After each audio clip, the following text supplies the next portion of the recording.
সুপ্রিয় চতুর্থ পর্বের ছাত্রছাত্রীবৃন্দ, আসসালামু আলাইকুম। আগামীকালের যে পরীক্ষা হবে পরিমিতি ও পরিসংখ্যান, সেক্ষেত্রে আমরা সাজেশন এবং গাইডলাইনটা আমি তোমাদেরকে দিয়ে দিচ্ছি। আমাদের গড় নির্ণয় থেকে, আমাদের গাণিতিক গড় নির্ণয় থেকে যে এক্সপেরিমেন্টটা করানো হয়েছে, সেই এক্সপেরিমেন্টটা আমাদের পরীক্ষায় আসার সম্ভাবনা রয়েছে। আমি এক্সপেরিমেন্টে তোমাদের গাইডলাইনটা কীভাবে হবে, পরীক্ষাটা হবে, আমি তোমাদেরকে বলি। আমাদের প্রধানত কোশ্চেন আসবে গাণিতিক গড় থেকে। এরকম একটা কোশ্চেন, একটি প্রতিষ্ঠানের পরিমিতি ও পরিসংখ্যান বিষয়ে, পরিমিতি ও পরিসংখ্যান বিষয়ে প্রাপ্ত 140 জন শিক্ষার্থীর নম্বর, আমি নম্বরটা উল্লেখ করে দিচ্ছি।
নম্বর হ্যাঁ, এটা সংখ্যা, ছাত্রদের সংখ্যা বা শিক্ষার্থীর সংখ্যা।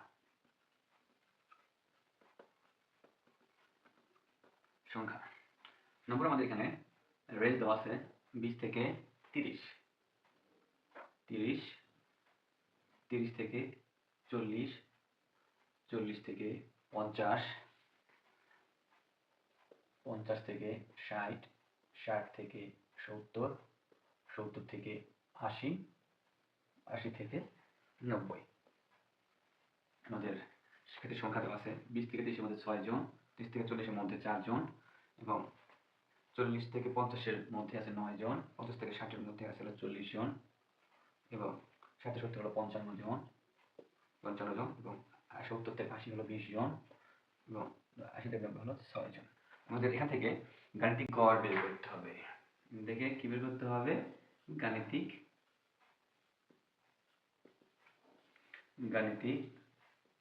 গড় নির্ণয় করতে হবে। নির্ণয় করো। ওকে, তাহলে আমাদের এখানে গাণিতিক গড় নির্ণয় করার জন্য আমাদের সূত্রগুলো আছে, সূত্রগুলো আগে শিখতে হবে আমাদের, এবং সূত্রগুলো শিখলে আমাদের এই ডাটা থেকে কি কি আমাদের বের করতে হবে সেটা কিন্তু আমরা এই ডাটা থেকে বের করতে পারবো। কারণ আমরা আমাদের যে সূত্রটা একটু খেয়াল করি। গাণিতিক গড়ের সূত্র,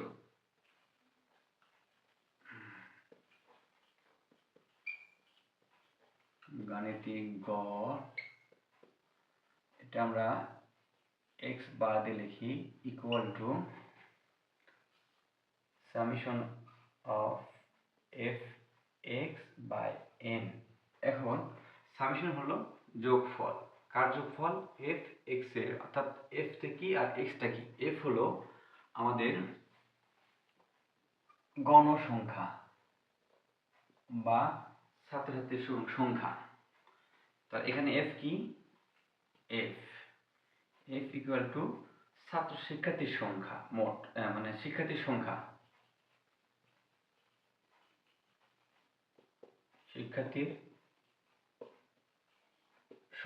বা যেটা বলতেছি আমরা গণসংখ্যা, সংখ্যা বা ঘটন সংখ্যা একই জিনিস। এক্সটা কি? যেহেতু এটা আমাদের নাম্বারটা রেঞ্জ আকারে দেওয়া আছে, সেহেতু আমরা এক্সটা নির্ণয় করব হলো এই নম্বর, যে নম্বর দেওয়া আছে বিন্যস্ত সারির এই রেঞ্জের শ্রেণী ব্যবধানের মধ্যবিন্দু। তাহলে কি হবে এটা? এক্স অর্থ হলো আমাদের শ্রেণী ব্যাপ্তির মধ্যবিন্দু, শ্রেণী ব্যাপ্তির মধ্যবিন্দু। আমাদের খুব সতর্কতার সহিত এই শ্রেণী ব্যাপ্তির এই শ্রেণী ব্যাপ্তির 20 এবং 30 এর মাঝামাঝি বিন্দুটা নির্ণয় করতে হবে। চলো আমরা অঙ্কটা সরাসরি করে ফেলি। আমাদের পরীক্ষায় কিন্তু এটা আসার সম্ভাবনা আছে এবং এটাই আসার মানে আমার কাছে ইম্পর্টেন্ট মনে হয়েছে। আমাদের গাণিতিক গড়টা নির্ণয় করতে হবে। গাণিতিক গড় নির্ণয় করার জন্য আমাদের এই যে টেবিলটা দেওয়া আছে, টেবিল কিন্তু রিঅ্যারেঞ্জ করতে হবে, বা এই যে এফ এবং এক্স এটার গুণফল যেটা সেটা কিন্তু আমাদের টেবিলে করতে হবে। চলো আমরা টেবিলটা আঁকি। নম্বর আমাদের এই টেবিলের প্রথমে হবে নম্বর, শিক্ষার্থীর সংখ্যা বা শিক্ষার্থীদেরকে গণসংখ্যা বা এফ, এরপর মধ্যবিন্দু, শ্রেণী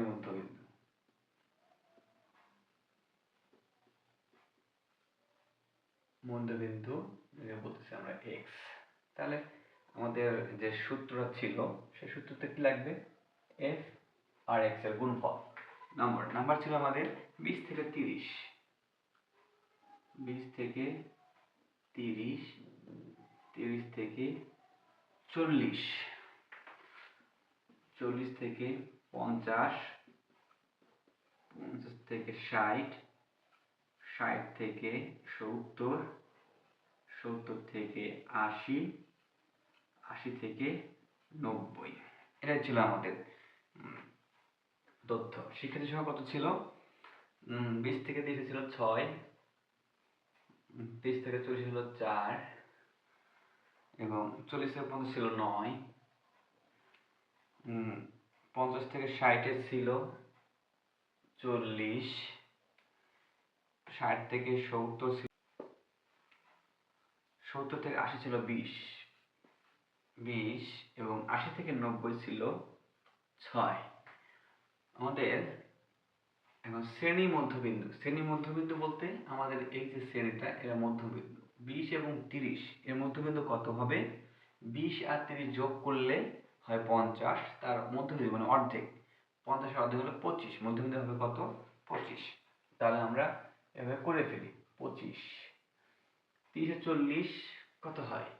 30 এবং 40 যোগ করলে হয় 70, তার অর্ধেক হবে 35, এবং 40 এ 50, 90, 90 যোগ করলে 45। খুব সিম্পল ট্রিক্স, 10 10 করে বাড়তেছে। 25 এর পর 35, 45, 55, 65, 75, 85। আমরা মোটামুটি করে ফেললাম। এরপরে আমরা এফ এবং এক্স এর গুণফল ক্যালকুলেশনে লাগবে আমাদের। এফ এক্স এর গুণফল 25 গুণন 6 150, 35 গুণন 4 140, 45 গুণন 9 গুণ করলে হয় তোমার 405, 55 গুণন 4 গুণ করলে হয় 2200, 65 গুণন 55 গুণ করলে হয় 3575, 75 গুণন 20 করলে 1500, এবং 85 গুণন 6 গুণ করলে হয় 510। আমরা সূত্র কি পেয়েছিলাম? সূত্র হলো গাণিতিক গড় হিসাব বা ক্যালকুলেশন যদি বলি, গণনা বা হিসাব হিসেবে কি ছিল? গাণিতিক গড়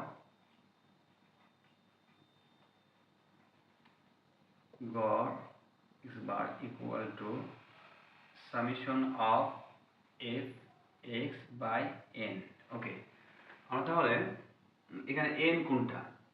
n হলো এই যে গণসংখ্যা, এই টোটাল সংখ্যা, কত আমরা এর আগে প্রথমে কোশ্চেন যখন বলা হয়েছিল তখন 140 জন বলা হয়েছিল। তাহলে এখন ক্যালকুলেশন এগুলো সবগুলো যদি আমরা যোগ করি তাহলে আমাদের অলরেডি 140 আসবে। সো আমরা 140 40 লিখব। আবার ক্যালকুলেশন যদি সমস্যা মনে হয় যে বা কোনো ডাউট থাকে, সন্দেহ থাকে, তাহলে আমরা ক্যালকুলেটর দিয়ে এগুলো 140 এ আসবে।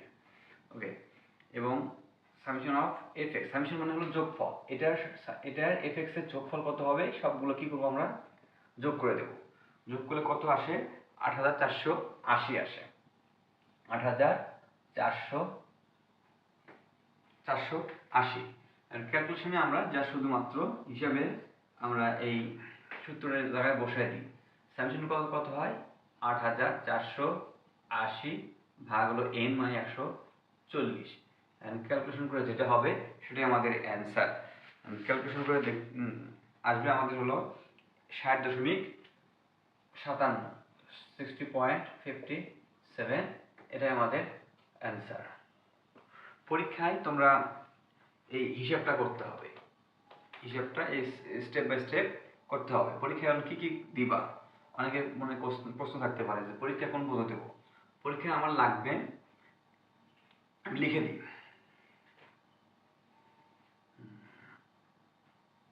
পরীক্ষায় লাগবে আমাদের 1 নম্বর হলো আমাদের উপকরণ, কোশ্চেন তুলবা। প্রথমে কি করবা? কোশ্চেন তুলতে হবে। দ্বিতীয়ত তোমার এই উপকরণ, কি কি উপকরণ লাগবে সেই উপকরণগুলো দিব আমরা, উপকরণ। 3 নাম্বার হলো আমাদের এই যে চার্টটা, এই ছকটা করলা, সেই ছক দিতে হবে। 4 নাম্বারে হলো আমাদের ক্যালকুলেশন বা হিসাব যেটা বলি বা গণনা, এই যে গণনা, এই গণনা দিতে হবে। দেওয়ার পরে লাস্টে থাকবে সতর্কতা। 2-1 লাইনে দিয়ে দিবা। সতর্কতা কি সতর্কতা অবলম্বন করতে হবে? এখানে সতর্কতার মধ্যে লিখতে হবে যে এই যে শ্রেণী মধ্যবিন্দু বা শ্রেণী ব্যাপ্তি যেটা মধ্যবিন্দু ছিল, সেই মধ্যবিন্দুটা খুব ভালোভাবে আমাদের কি করতে হবে? নির্ণয় করতে হবে। এবং এই যে ক্যালকুলেশন, যোগগুলা, যে সঠিক ক্যালকুলেটরের সাহায্য ব্যবহার করে এই যোগ বিয়োগ গুণ যা আছে এগুলো আমরা যেন সঠিকভাবে সুন্দরভাবে করতে পারি, সেটাও একটা সতর্কতার মধ্যে পড়ে যাবে। মানে ক্যালকুলেটরে যোগ বিয়োগ গুণ ভাগ যেন সঠিকভাবে করা হয় সেদিকে লক্ষ্য রাখতে হবে। তো আমি আশা করি তোমাদের পরীক্ষা অনেক সহজ হবে, সবাই পারবে, সবাই ভালো রেজাল্ট করো এই কামনায় আজকে আপাতত এটুকুই। দেখা হবে পরীক্ষা হলে। ধন্যবাদ।